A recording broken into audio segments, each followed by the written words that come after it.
Hello everyone, my name is Sabine, I'm the Community Engagement Officer, and I'm here with Catherine, the Timborne Clinic Manager, who is joining me to help me highlight some of the health awareness events, lots of vaccination news, boosters, and I'm sure Catherine will be able to explain us a lot more about that. Welcome Catherine, thank you very much Sabine. for joining me. Now lots within the community will know you, but for those who don't, can you please tell us a little bit more about yourself? So for those of you who don't know me, we moved to Timborne in 1996 and I've probably been at the clinic since 1997, so some of you will probably think I'm part of the furniture. Think so. Yep. And it's a busy little place, isn't it? The clinic. People probably don't really always think that, but it's a very busy little place. Just from the point of view of medical students that we have come through, they can't quite believe all that they get exposed to in such a small clinic. Yeah, because you've got your GPs here, you've got practice nursing, so blood's being taken here, lots of different things happening. Correct. Yep. Now, our community and the Timborne Clinic have been doing fantastic with the vaccination. We've put a post up that over 3,500 vaccination, which is absolutely fabulous, more than I actually thought. Now, so for those that haven't had the chance yet to get vaccinated, what's available and how do they book? Okay, so we are continuing vaccinations.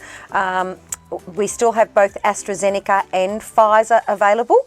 All you need to do is phone the clinic, speak to the girls at reception, and we will find the first available time slot that we can fit you into for either of those vaccinations. And people do need to be a little bit patient because you've got lots of other things happening, so if the phone doesn't get answered straight away or... And as we have vaccinated so many of the community, the numbers are becoming less, so therefore we may not have vaccinations every day of the week. It may now only be 2 days of the week, because once we open a vial, they're multi-dose vials, so we don't like to waste vaccine. So we try and bank our vaccines together. Yeah, that's a good point as well, isn't it? You have to use it straight away. Yes. You can't keep it. No, that's once right. It's open. Yes. Yep. And is there an update about availability for the community with regards to boosters? So the availability in regards to boosters from current information is that we, those people who have had their 2 vaccinations are due for a booster or third dose from 6 months from the date of your second vaccination. So people who had their second vaccination in July will be due in January. Yep. And the same thing again, when it gets to January, just call us and we will fit you into an available time slot. Yep, that's great. That's great. Now it's not only the physical getting vaccinations, but the road to COVID normal would have some mental pressures on people as well, and the GPs can help with that, can't they, Catherine? And you've also recently have appointed a child psychiatrist? Psychologist. Yes. Yes, we have GPs who are more than happy to see you in regarding mental health situations, and are then happy to refer you on to a psychologist. So that's just a matter of ringing the clinic, making an appointment, letting us know that that you might need a longer appointment with your GP, so they have time to spend with you to discuss your particular situation and find the correct place to refer you on to.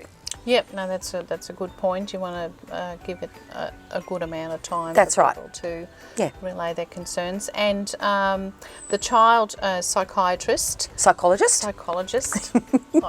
People in the community might get that wrong too. Sorry about that. That's fine, Sabine. He's only new. Raman Gray commenced with us a couple of weeks ago. He practices with us 1 day a week. Same pathway. You need to visit the GP for a consultation, and then the GP will complete a referral for you, and then we would contact Raman and offer you his first available appointment. Same thing, you just need to be a bit patient with psychology appointments. They are very not as easy to get into as we would like, but we will do everything to try and make that process happen as quickly as we can for you. He's only a part-time? He's only here 1 day per week, on a Thursday, 1 day a week. Yep, okay.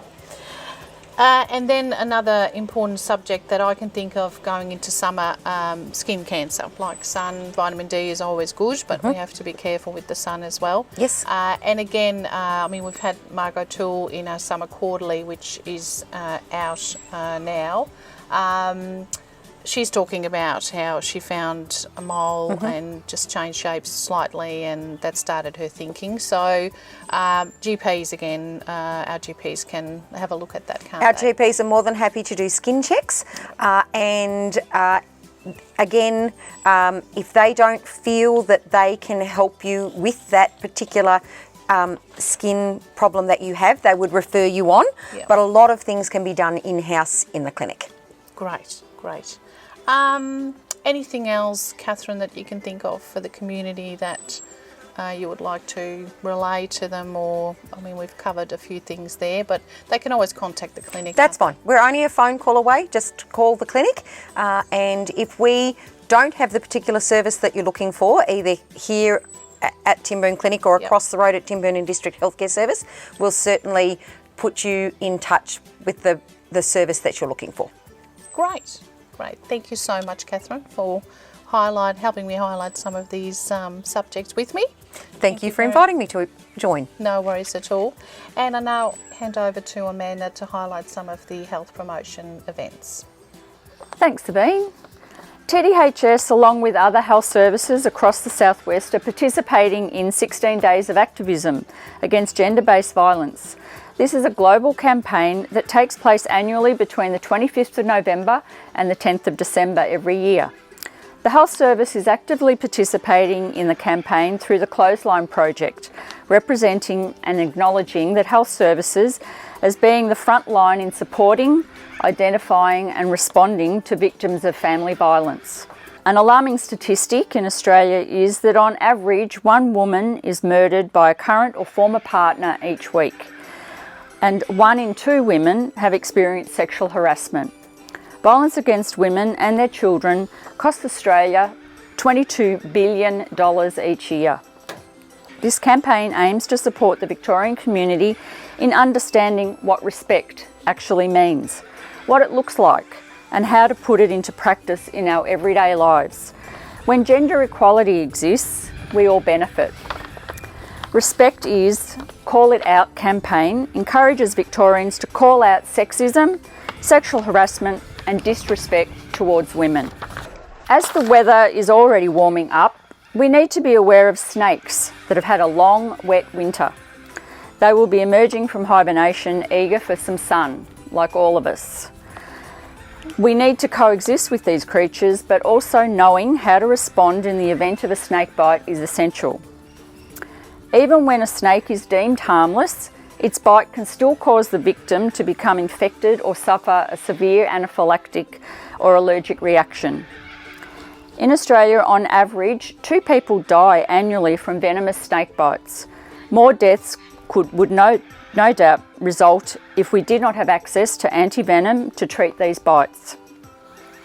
For all types of snake bites, calling 000 for an ambulance and always being prepared to provide CPR is essential.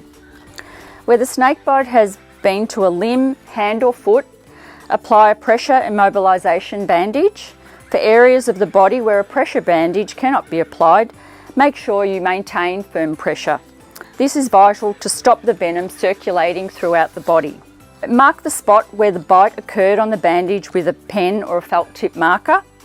Help the victim remain as relaxed as possible and try to ensure that they don't move around. Obviously, avoiding the snake altogether is preferred. You can refer to the Summer Quarterly's article from Grant Stansfield's Encounter with a Snake for an interesting read. Coming up to the holidays and the festive season can be a very stressful time, mentally, socially and financially. Make sure you take some time to breathe and just stop. Surround yourself with positive people, take some time out to appreciate nature, And above all, try to have some fun and enjoy this time after the year we've all had, thanks to COVID-19. Back to you, Sabine. Thank you very much to our lovely community for joining us again. And thanks to Catherine again for joining me as well. Please check out our Summer Quarterly. You can get that on our website and also at the post office and other places around Timboon and Port Campbell. We have a great community, and please continue to be mindful of yourself and others mentally and physically. Together we can keep us safe and support each other on the road to COVID normal. Please stay apart, stay safe and stay kind as we work together for a healthy community. Thank you.